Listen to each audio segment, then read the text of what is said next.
Hi, Mr. Kirk. I'm a student here, and I really appreciate you being here today to speak with us. I care a lot about protecting children and know that you value life as well.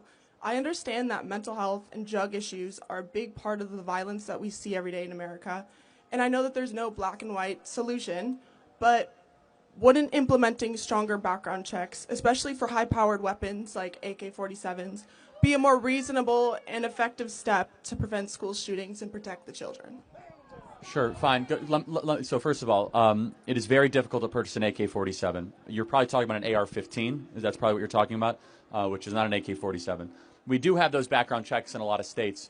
I do have to ask, do you feel safe in California walking the streets at night in Los Angeles as a woman? It depends which area. How about right near the downtown convention center? Not necessarily, no. So remember, our goal is a safe society. So just stricter gun laws does not always equal a safer society. That's just number one. Yeah, And that's what I said. That's why I said that. I know that mental health is a big issue. huge. But for instance, I have a 10-year-old little sister, and every day me and my parents stress about sending her to school for what could happen to her. So It's a real question. Let me ask you, does that school have an armed guard? I'm not entirely That's sure. why you're stressing. That's a fair point. Why do we protect our banks, our airports, and our sports stadiums with people with guns, but not our schools?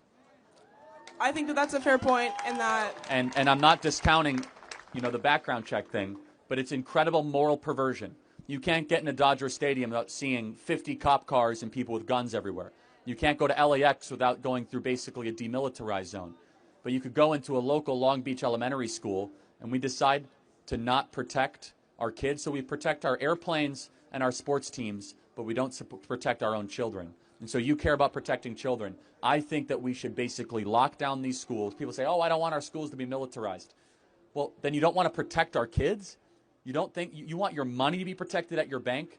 You want the payday lender to be protected? But you don't want your own children to be protected. So that's my number one solution, all that. And then I would end on to it. Listen, a lot of mental health problems.